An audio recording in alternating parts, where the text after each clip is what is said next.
Hey guys, tonight we're diving into one of the most forgotten corners of history.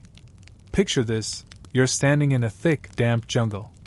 You hear the creak of ancient trees, the faint rustling of unseen creatures, and then, the soft hum of a drumbeat, echoing through the night air. It's not just any rhythm. It's the heartbeat of a people refusing to bow to the chains they've been shackled in. You probably won't survive this journey unscathed. History's wounds run deep, and these stories, well, they're not for the faint of heart. But stick around. Trust me, it'll be worth it. So, before you get comfortable, take a moment to like the video and subscribe, but only if you genuinely enjoy what I do here. Drop a comment below telling me where you're tuning in from and what time it is where you are. Let's see where this story reaches tonight. Now, dim the lights, maybe turn on a fan for that soft background hum, and let's ease into tonight's journey together. The first stirrings of resistance against slavery were faint but firm, an ember in the night, waiting for the right moment to ignite. These weren't grand, sweeping revolutions you read about in textbooks, but rather whispers on the wind, carried by the enslaved people who dared to dream of freedom. In the 1500s, when the transatlantic slave trade was in full swing, millions of Africans were forcefully taken from their homeland, stripped of their culture, and sold into brutal slavery across the Americas, Europe, and the Caribbean. Yet, even in the darkest of times, the human spirit refuses to bend without resistance. The earliest revolts took root quietly, often in the form of small-scale uprisings. Slave communities would rise against their captors when the pressure became too much. The first seeds of defiance were planted in these covert, isolated acts of rebellion. While we often think of large-scale uprisings when we hear the word revolt, many of the earliest acts were small, calculated moves, a stolen weapon, an act of sabotage, or even a brief escape into the jungle.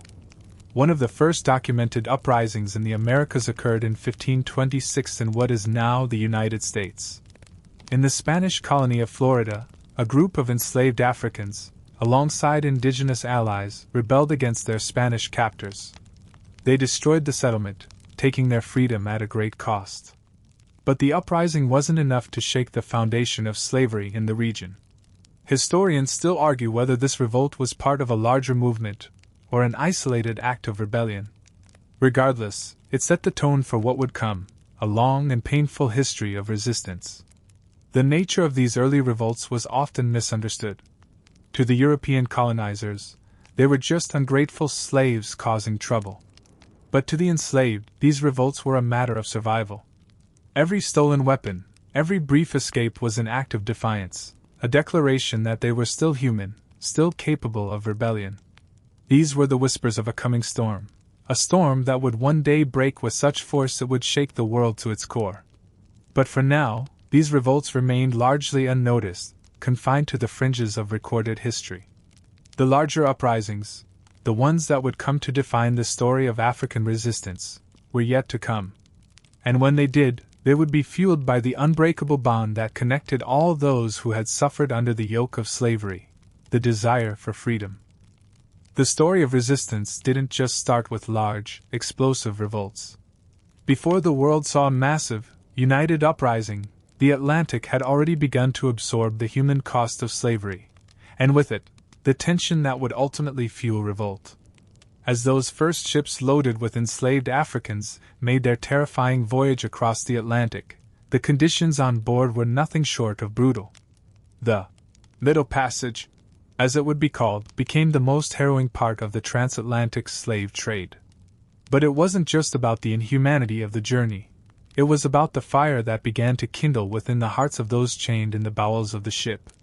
Picture it, the air so thick with stench and sweat that it feels as though the world itself is suffocating. The sound of chains dragging, the cries of the weak and the desperate, echoing through the dark hull. You're one among hundreds of others, packed so closely that you can barely move, and the ship lurches with every wave as it cuts through the water, taking you further and further away from everything you've known. You feel your spirit breaking, but there's something else, something deep within, that refuses to surrender. A bond forms, not just with those around you but with the land you've lost and the people who have been taken.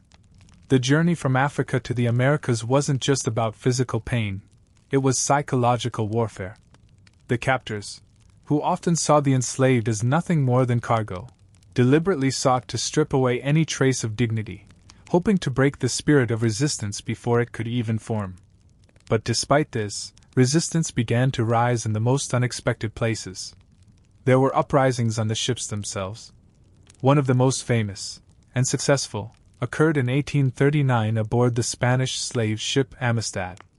After the enslaved Africans took control of the ship, they sailed it back toward Africa, though the ship was intercepted by the U.S. Navy. The ensuing court case led to their eventual freedom. It became a symbol, not just of resistance on the high seas but of the power of a single act of rebellion to capture the attention of the world. Historians still argue whether these kinds of revolts were an isolated instance of desperation, or whether they signaled the beginning of a larger movement. What is undeniable, however, is that these revolts were significant moments of resistance, both for those on the ships and for those watching from the outside. Back in the Americas, the situation was no less bleak. Enslaved Africans in the colonies, especially in places like Jamaica and Barbados, began to see these early revolts as signs that they too could rise up. A rebellion on one ship inspired the next, and before long, the idea of freedom became less of a distant dream and more of a realistic possibility. But even as the embers of revolt began to glow brighter on the ships, the larger world wasn't ready to acknowledge the depths of what was happening. Slave owners and colonial governments tightened their grip, but this only stoked the flames of resistance. Every brutal act only hardened the resolve of those enslaved, and by the time the Amistad Revolt made headlines, the world was about to witness the birth of something far larger, the Haitian Revolution. As the drumbeat of rebellion echoed louder across the Atlantic, the world's first successful slave revolt was already beginning to take shape in Haiti. It's a story that still sends shivers down the spine, one of the most astonishing moments in human history. Haiti, in the late 18th century, was an island filled with the harshest conditions for its enslaved population. The French colony of Saint-Domingue was the world's wealthiest colony, producing sugar, coffee, and indigo, but it was built upon the backs of thousands of enslaved Africans who suffered unimaginable brutality. Yet, beneath the surface of colonial wealth, something was brewing. This wasn't the kind of revolt you'd expect, a band of angry, armed slaves storming the gates in one dramatic clash. No, this was a more careful, more cunning act of defiance. It began with a secret meeting, a plan laid in whispers, in shadows. They knew the risks. If the revolt failed, the punishment would be swift and brutal. Whole villages were wiped out in previous uprisings.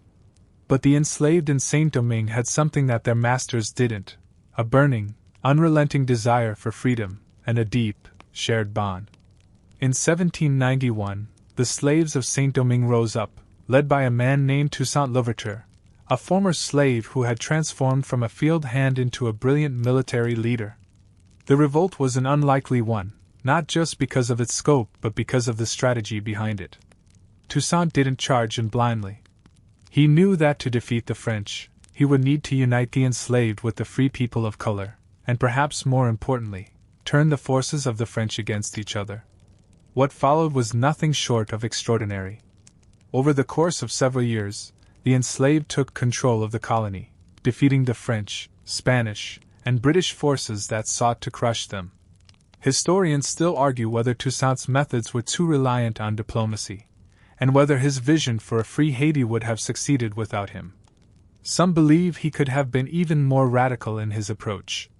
But whatever the method, the result was the same. Haiti declared independence in 1804, and in doing so, it became the first free republic in the Americas and the first to abolish slavery.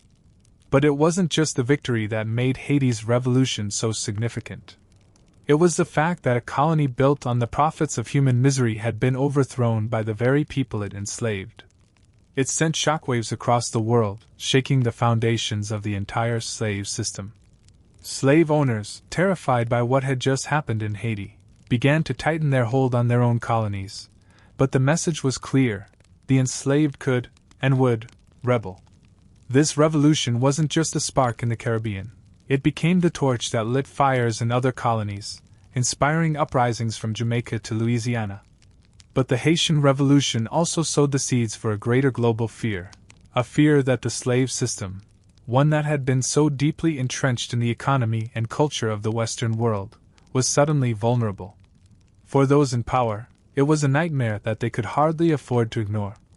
And as the rest of the world watched Haiti's success unfold, it began to see something far more profound: the absolute resolve of people fighting not just for land or power, but for their very right to exist as human beings, free from the shackles of oppression. As the drumbeat of rebellion echoed louder across the Atlantic, the world's first successful slave revolt was already beginning to take shape in Haiti. It's a story that still sends shivers down the spine, one of the most astonishing moments in human history. Haiti, in the late 18th century, was an island filled with the harshest conditions for its enslaved population.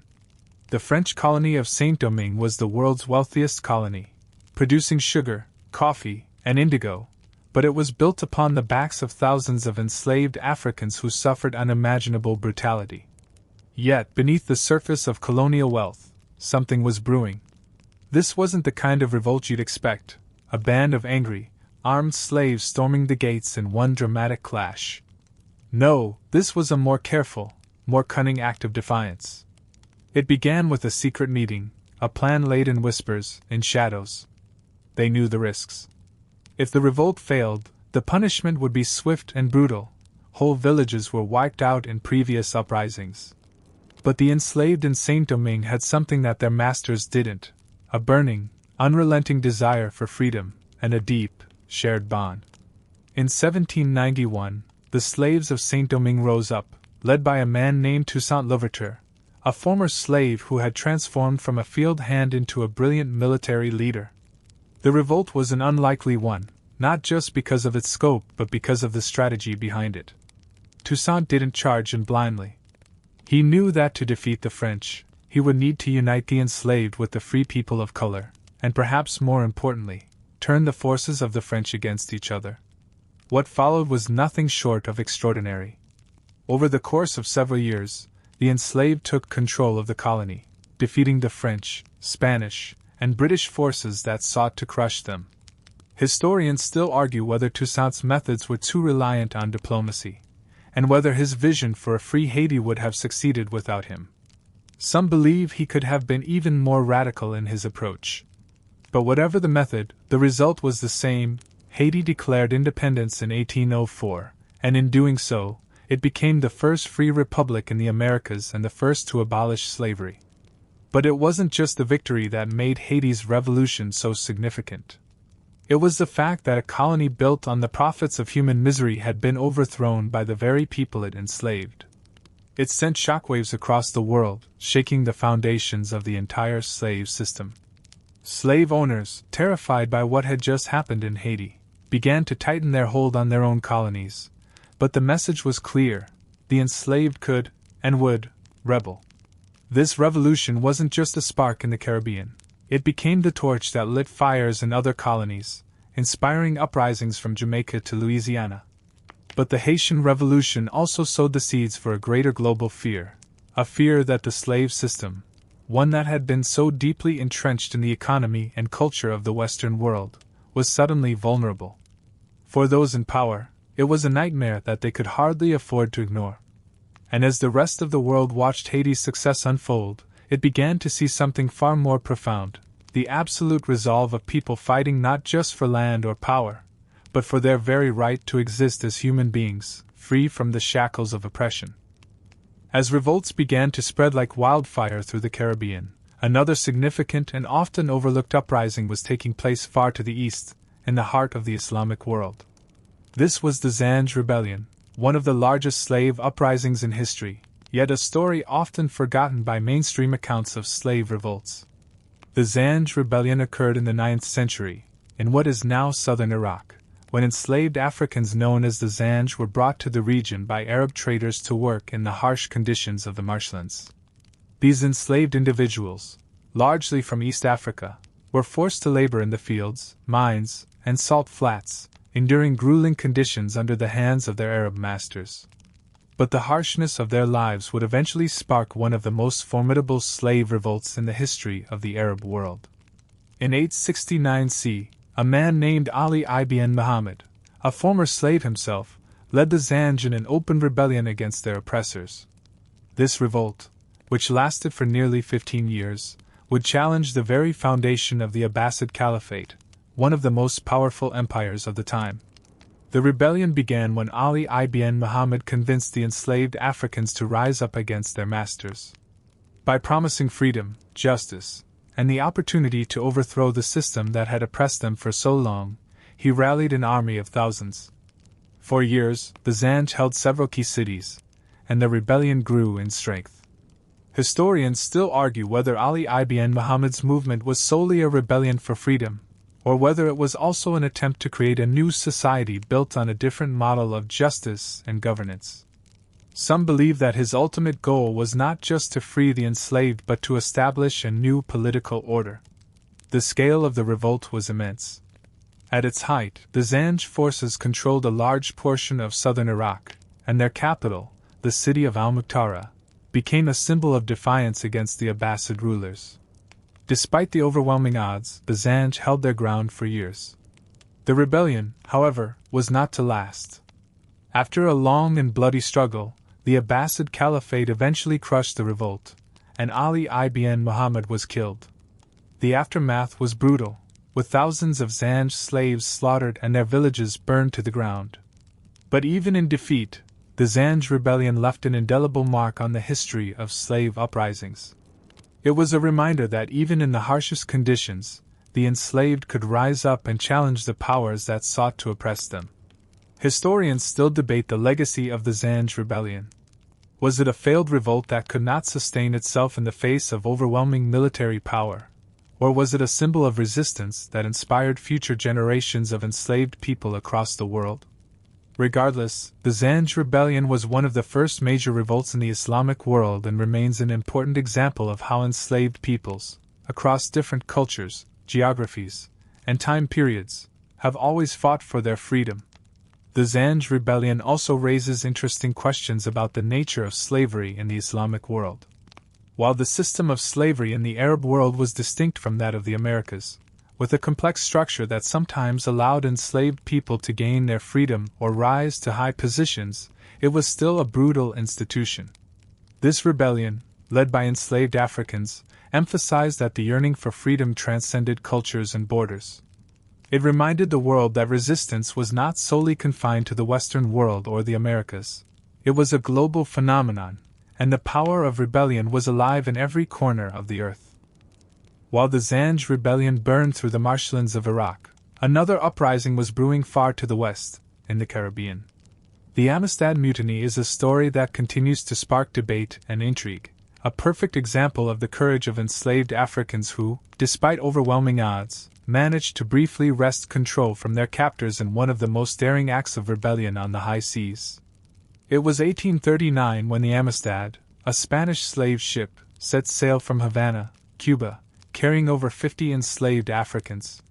The ship was headed toward Puerto Rico, but the enslaved men and women aboard had other plans. Led by a man named Joseph Sink, they overpowered the crew, killing the ship's captain and taking control of the vessel. Sink, who had been illegally captured and sold into slavery, was among the most vocal in organizing the rebellion. His knowledge of his native language and his sheer determination helped rally the others to his cause. The rebels didn't know how to navigate the ship, but they managed to force the remaining crew members to sail toward Africa. Unfortunately for them, the Amistad was intercepted off the coast of Long Island, New York, by the U.S. Navy. The mutineers were imprisoned, and what followed was a legal battle that would captivate the nation's attention and further fuel the growing abolitionist movement in the United States. The court case, the United States v. The Amistad, centered around whether the enslaved Africans were the property of the Spanish owners or free individuals who had been unlawfully captured and had the right to fight for their freedom. The case eventually reached the U.S. Supreme Court, which ruled in favor of the Africans, declaring them free. Historians still argue whether the Amistad Mutiny should be seen as a significant turning point in the history of slavery, or whether it was just a fleeting moment of hope for the enslaved. Some believe it showed the world the power of the enslaved to rise up and fight back, while others argue that the case itself wasn't as groundbreaking as it initially seemed. Regardless of the debate, the Amistad Mutiny served as a powerful symbol of resistance. The courage and determination of those enslaved aboard the ship resonated throughout the abolitionist movement, both in the United States and across the Atlantic.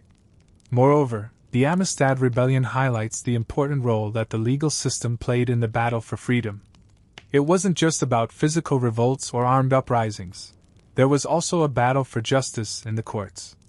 The legal victory of the Amistad rebels served as a reminder that the fight for freedom wasn't just about violence.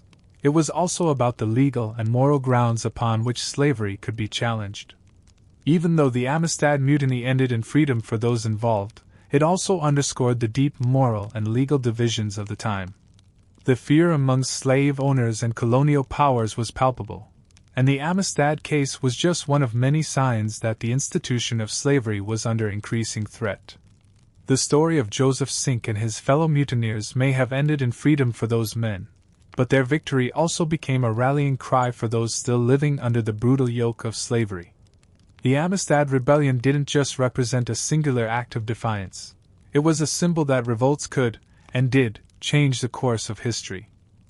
While the high seas witnessed uprisings like the Amistad Mutiny, land-based resistance in the form of the Maroons was quietly flourishing in the Caribbean and beyond. These self-liberated individuals, who escaped the brutal grasp of slavery, found sanctuary in the dense forests and mountains, where they became masters of survival. The Maroons weren't just escapees. They were warriors, leaders, and defenders of their hard-won freedom. Their history is an often overlooked chapter in the broader narrative of African resistance, but it is a story filled with courage and resilience. In Jamaica, the Maroons were perhaps the most famous, with their communities becoming a thorn in the side of British colonial rule.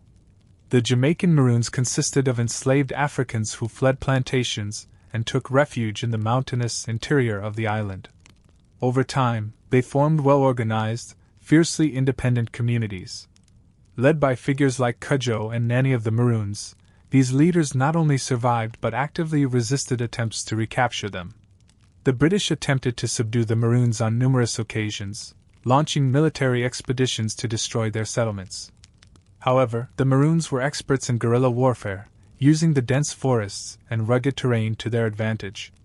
They knew the land intimately, and they used this knowledge to launch ambushes, disrupt British supply lines, and strike when least expected. Their resistance was so effective that, in 1739, the British were forced to sign a treaty with the Maroons, recognizing their independence in exchange for peace. This treaty marked one of the few instances where a formerly enslaved group achieved recognized autonomy, and it further demonstrated the Maroons' unyielding resistance to colonial rule. The Maroons weren't unique to Jamaica, though.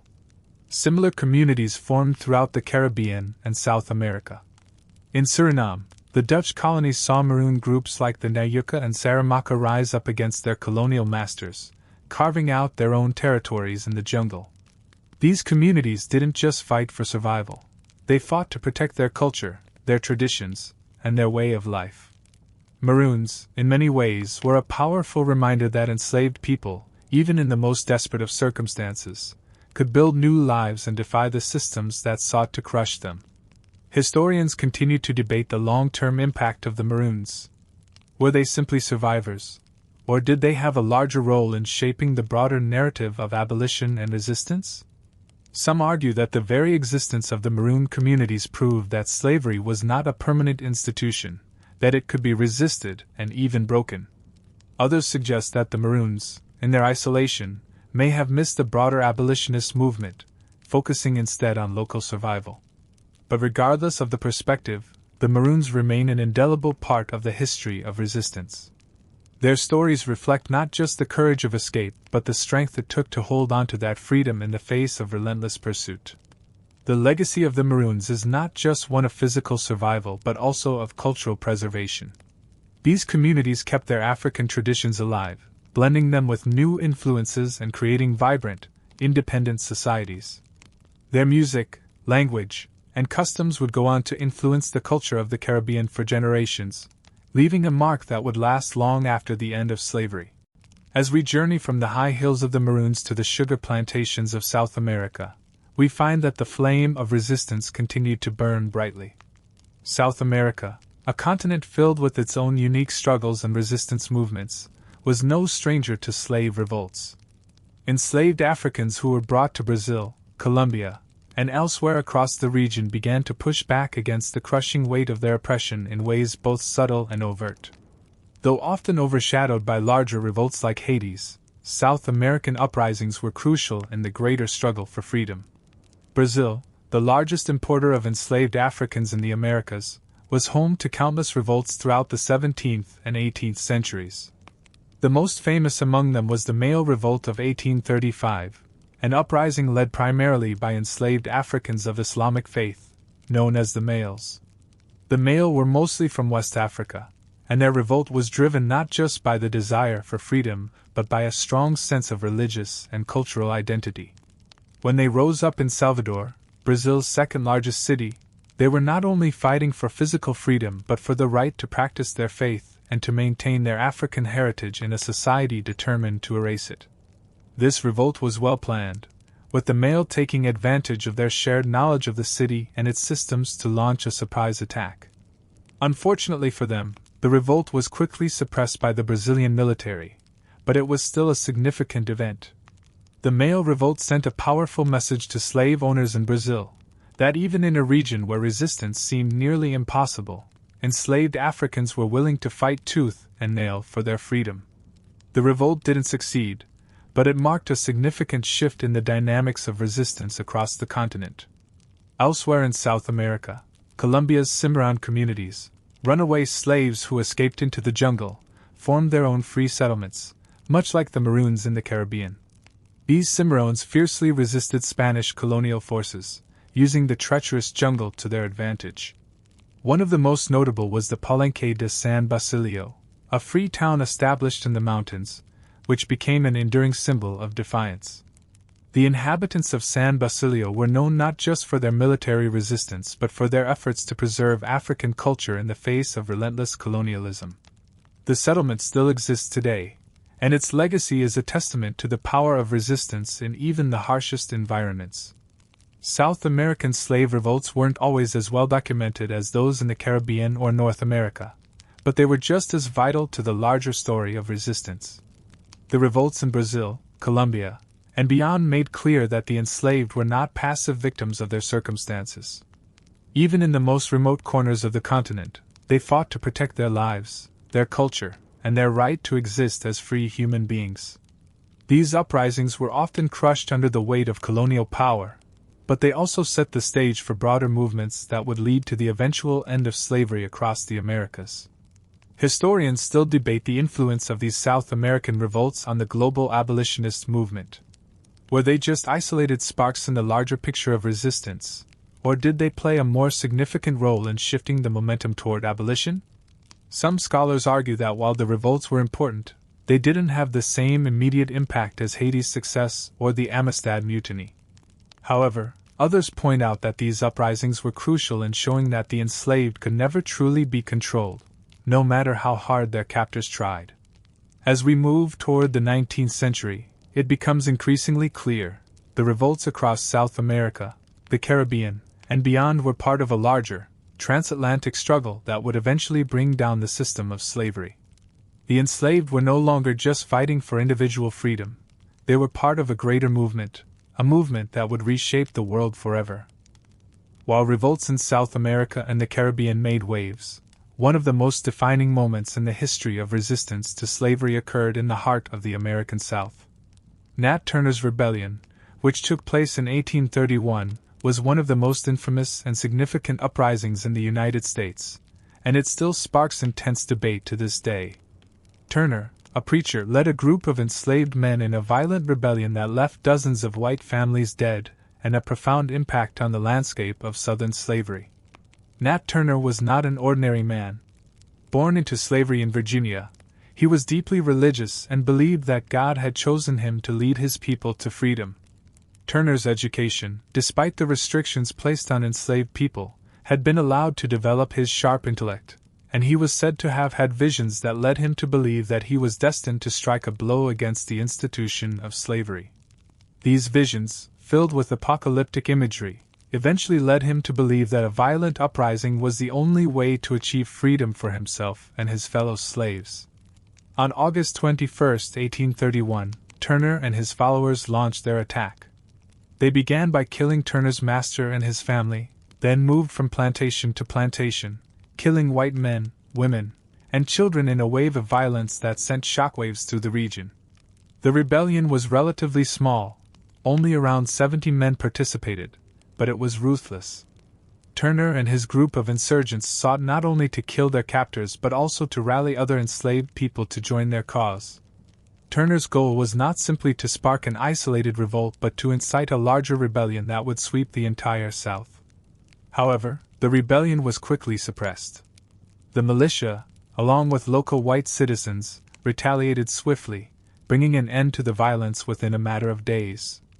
Nat Turner was eventually captured, tried, and executed. The aftermath was brutal.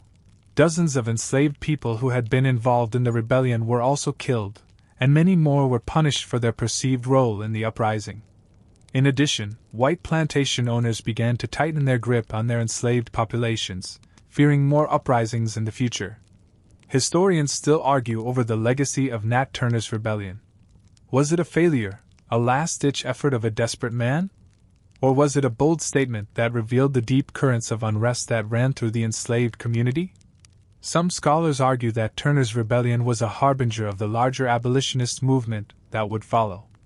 Others believe that, because of the violent nature of the rebellion, it caused more harm than good, leading to stricter laws and an even more oppressive environment for enslaved people in the South. But regardless of the outcome, the rebellion left a lasting mark on American history. Nat Turner's name became synonymous with resistance, and his story was used by both abolitionists and pro-slavery advocates as a powerful symbol. To abolitionists, Turner was a martyr, someone who had fought and died for the freedom of his people. To pro-slavery forces, he was a cautionary tale, proof of the dangers posed by enslaved Africans who had nothing left to lose. The legacy of Nat Turner is a reminder that even in the face of seemingly insurmountable odds, the enslaved refused to accept their fate passively. They fought, they resisted, and they challenged the system that sought to break them. Nat Turner's rebellion was one more in a long line of revolts that showed the world that slavery would never be a quiet institution. It would always be met with defiance. While Nat Turner's rebellion reverberated through the American South, other pockets of resistance across the United States and beyond continued to challenge the institution of slavery, pushing the system to its breaking point. One of the most compelling, yet often overlooked, figures in this broader abolitionist movement was Denmark Vesey.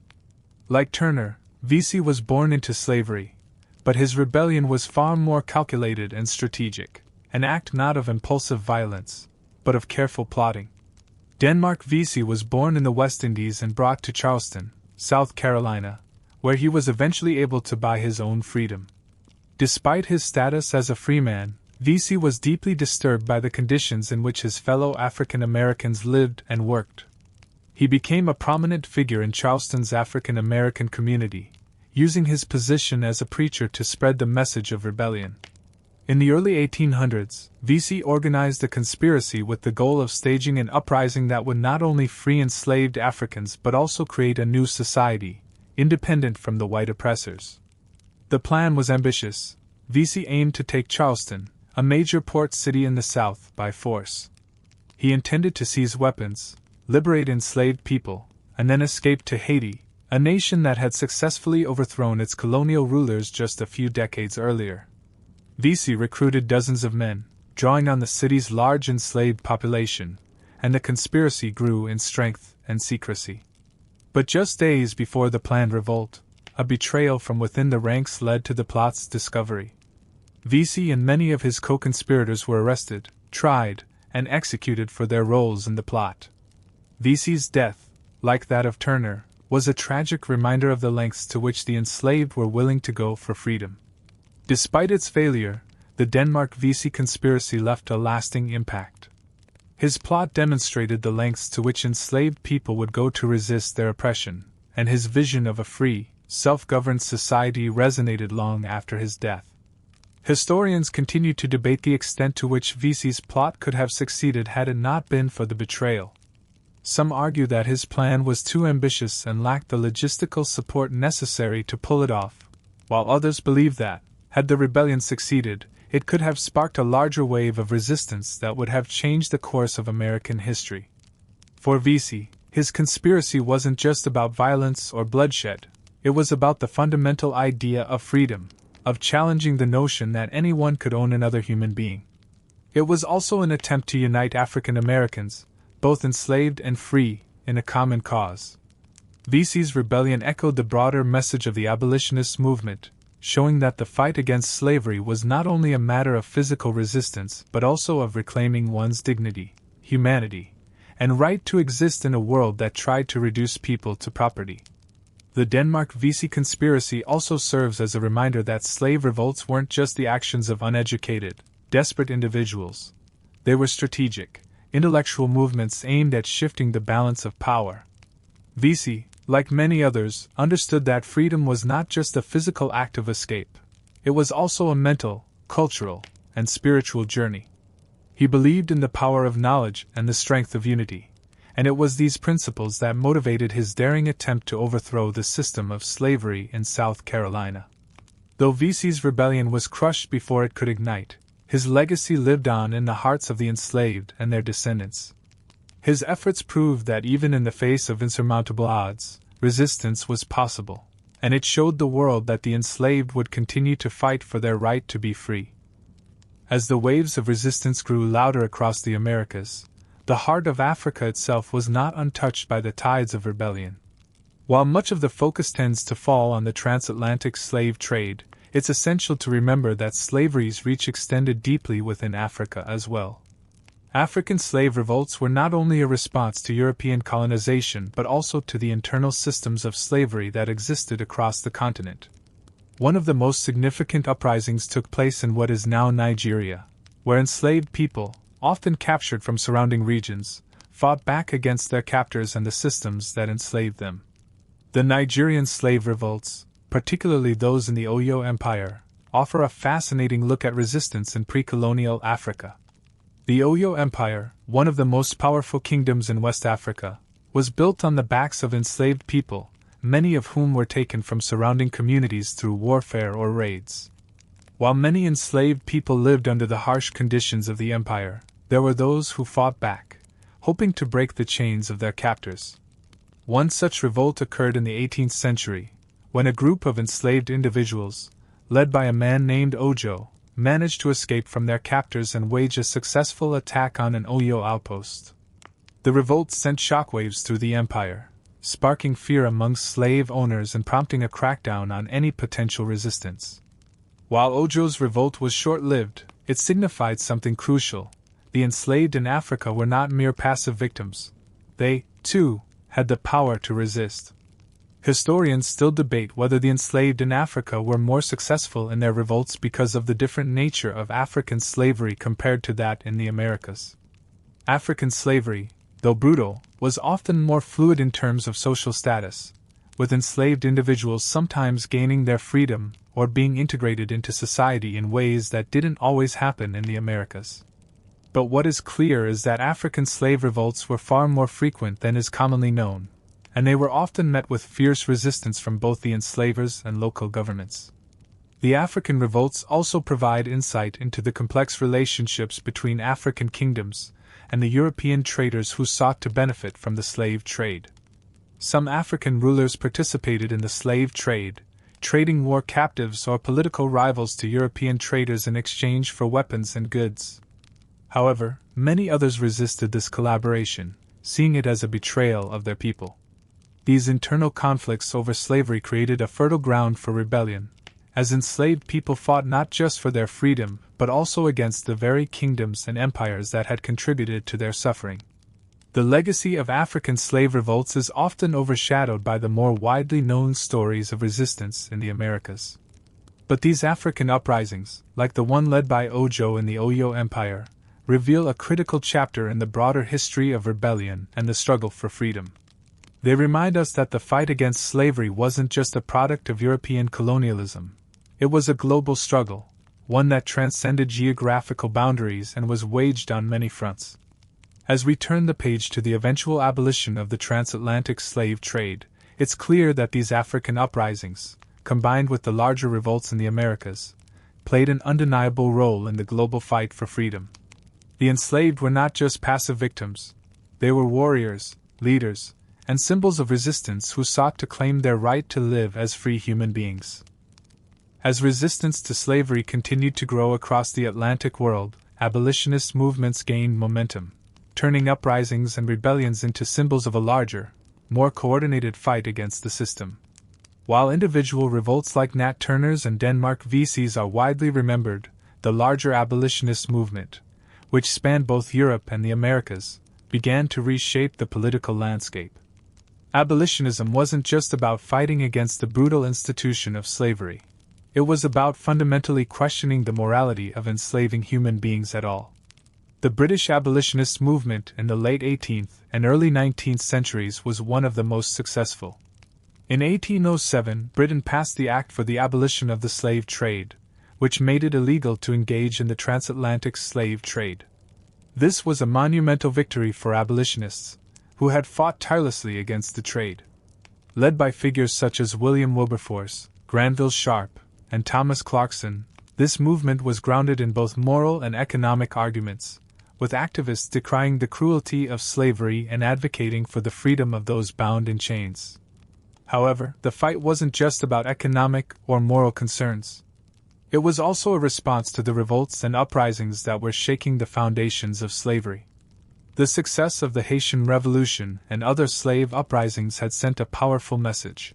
The enslaved could rise up, and when they did, it was a threat to the very structure of slavery itself. The fear of rebellion was one of the driving forces behind the growing abolitionist movement. For many, the idea that slavery could collapse due to these uprisings was unacceptable, and they rallied to end it before it could implode from within. Historians still debate the precise causes behind the abolitionist movement's success. Some argue that it was the economic shift away from slave-dependent industries in Britain and the Americas that led to the gradual decline of slavery.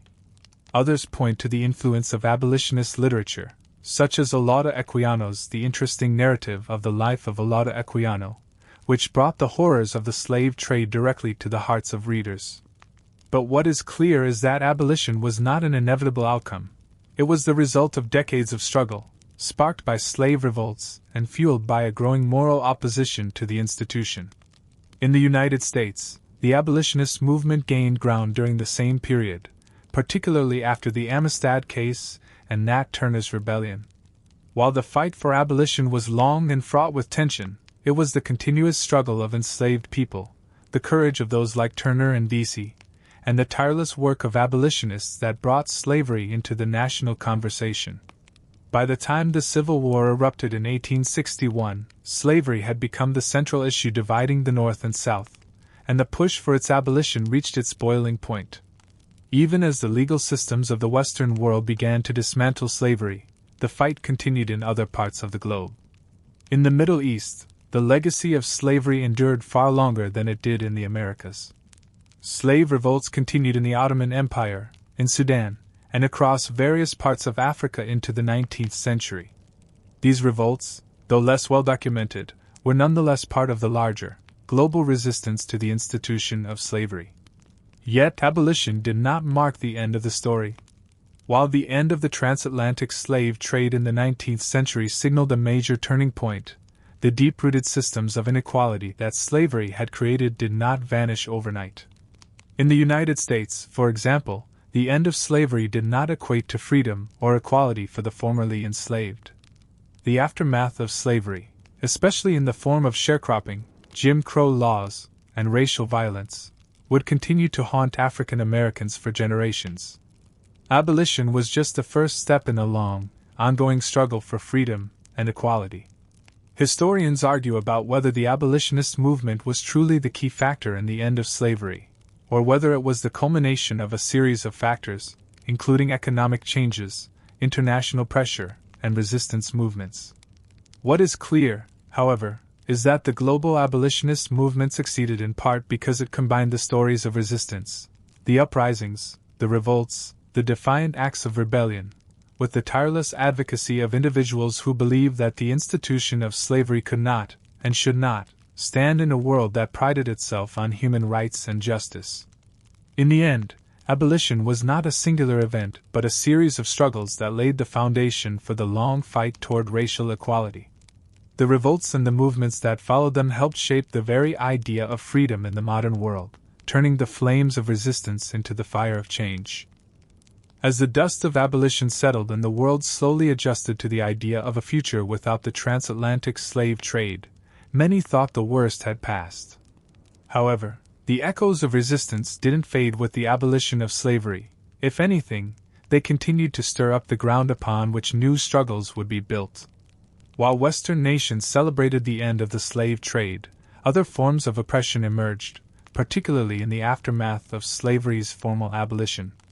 As we move into the post-slavery era, it's essential to look at how slavery's legacy continued to fuel struggles for civil rights and equality in both the former slave societies and beyond. In the United States, the formal end of slavery did not lead to immediate equality.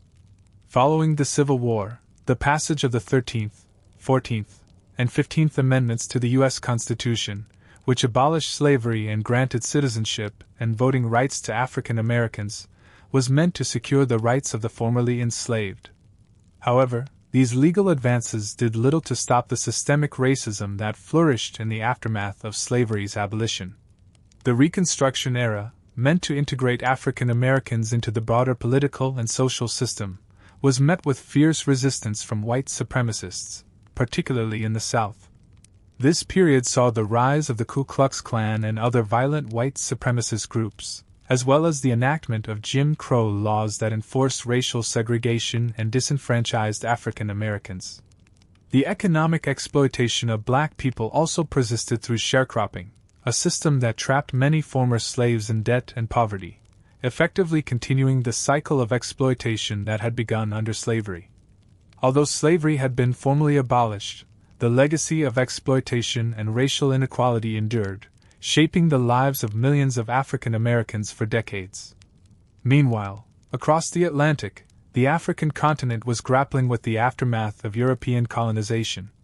Despite the abolition of the slave trade, colonial powers continued to exploit African resources and peoples in a system of imperialism that was just as oppressive as slavery. The stories of resistance that had filled the previous centuries did not simply end with the abolition of the transatlantic slave trade. In fact, they began to take on new forms. As European powers carved up the continent at the Berlin Conference in 1884, African leaders and communities began to resist, often with violent uprisings against foreign domination. In the early 20th century, as Africa struggled for independence, former enslaved peoples in the Americas and the Caribbean watched with hopeful eyes. The African National Congress, led by figures like Nelson Mandela and Oliver Tambo, emerged as a political force against the system of apartheid in South Africa. But the struggle was long, and the scars of slavery and colonialism remained deeply embedded in the psyche of the people. Historians still debate the extent to which the fight for independence in Africa was influenced by the abolitionist movements that had preceded it. Some argue that the spirit of resistance, shaped by the revolts and rebellions of enslaved peoples, carried over into these independence movements, giving them the strength to fight against colonial rule. Others contend that the fight for freedom in Africa was a new chapter, one that was born out of the specific conditions of colonial domination. Regardless, the struggle for equality in the post-slavery era was a direct continuation of the resistance movements that had come before. The 20th century saw the rise of civil rights movements across the globe, and these movements would, in many ways, be a continuation of the fight that had begun centuries earlier. The U.S. Civil Rights Movement, led by figures like Martin Luther King Jr. and Malcolm X, was in part a continuation of the resistance against slavery that had begun with figures like Nat Turner and Denmark Vesey. The demand for full equality, not just legal freedom, was the next step in the long journey toward justice. For many, these movements were a response to the fact that abolition had not resulted in true freedom. Despite the legal victories, the fight for civil rights and true equality was far from over. Even as African Americans, Caribbean nations, and African countries fought for their rights, they were not alone in their struggle. The global fight for human dignity continued to grow, fueled by the stories of resistance, the legacy of slavery, and the unyielding desire for freedom. Historians often point out that while slavery was officially abolished, the struggles of the enslaved did not end with their liberation, they simply evolved. The resistance that began with the revolts of the enslaved continued to manifest itself in new forms, from the labor movements to the civil rights movements, and eventually the global push for decolonization. The battles fought by enslaved people didn't just vanish, they transformed and adapted, always with the same goal: the quest for freedom, equality, and justice. The waves of resistance that began with enslaved uprisings did not stop with the formal abolition of slavery or even with the movements for civil rights in the 20th century. Rather, they evolved into a broader, more global push for social justice and human rights. The world of the 21st century is shaped by the legacy of those who resisted slavery, colonialism, and oppression, and their struggles have paved the way for contemporary movements fighting for equality, freedom, and the protection of basic human dignity. In the United States, while the civil rights movement of the 1960s brought monumental changes, the fight for racial justice is ongoing. The modern-day fight against systemic racism and inequality, led by movements like Black Lives Matter, has roots deeply entrenched in the legacy of resistance that began with the first enslaved Africans brought to the Americas. Today, activists still fight for the rights of marginalized communities, seeking to address the social, economic, and political inequalities that persist long after the abolition of slavery. The modern struggles are not just about legal equality. They are about dismantling deeply ingrained systems of racial oppression that continue to impact the lives of Black people and other communities of color. Similarly, across the globe, the fight for decolonization in Africa, Asia, and the Caribbean continues to be shaped by the long history of resistance against slavery and colonial rule. As countries like Ghana, India, and Jamaica gained independence in the mid-20th century, their movements for freedom were influenced by centuries of resistance to slavery and imperialism. Though many of these nations broke free from colonial powers, the remnants of exploitation and inequality continued to persist in new forms, often in the guise of economic dependency, political instability, and the lingering effects of historical trauma. Africa's struggle for independence was undeniably linked to the abolitionist movements that had taken place centuries earlier. Leaders like Kwame Nkrumah, Jomo Kenyatta, and Patrice Lumumba drew inspiration from the legacies of revolt and resistance against slavery in their fight for political and economic independence. Their movements were shaped by the collective memory of African slave revolts, such as those in Senegal, Ethiopia, and the Congo, and by the global efforts to end slavery and imperialism. The abolition of slavery created a sense of hope that colonialism, too, could be eradicated, and the independence movements of the 20th century were built upon the foundation laid by centuries of rebellion. The African diaspora has also been deeply impacted by the legacy of slavery and resistance. Across the Caribbean and Latin America, nations like Cuba, Haiti, and Brazil are still grappling with the long-lasting effects of slavery and colonialism. The Haitian Revolution, often considered the most successful slave revolt in history, inspired generations of revolutionaries across the globe. In Cuba, the spirit of rebellion against oppression was reignited during the Cuban Revolution, led by Fidel Castro and Che Guevara. Though the struggles for justice and equality in these regions took different forms, they were all connected by the unbroken line of resistance that began with enslaved Africans' efforts to reclaim their freedom. In the 21st century, the fight for freedom and equality has become even more complex as new challenges emerge. The struggle against modern-day slavery, in the form of human trafficking, forced labor, and exploitation, has become a critical issue. Despite the legal abolition of slavery, its legacy lives on in these forms of exploitation, which continue to affect millions of people worldwide. The global movement to end human trafficking draws directly from the spirit of the uprisings and rebellions that sought to end the enslavement of human beings. Moreover, the fight for environmental justice is also intertwined with the history of slavery.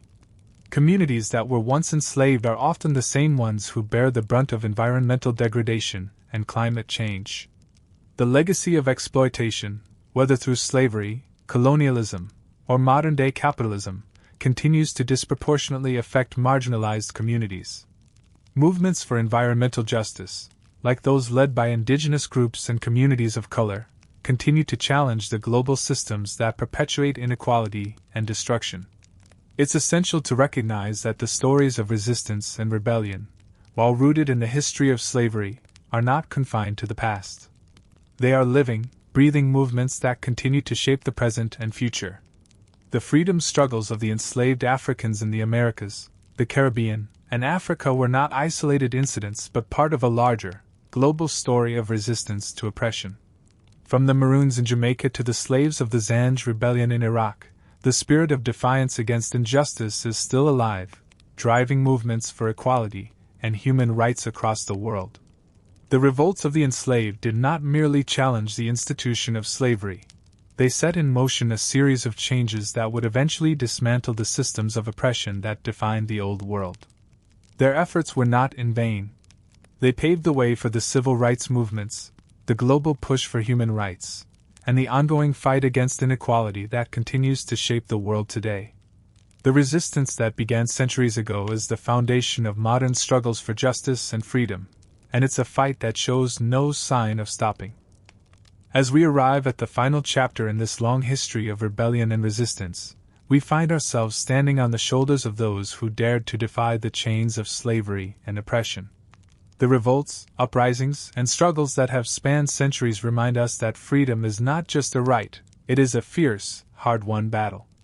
The enslaved, from the Maroons in the Caribbean to the rebels in Africa and the Americas, ignited a flame that would burn brightly through the centuries, lighting the path toward a world where no one would ever be treated as property again.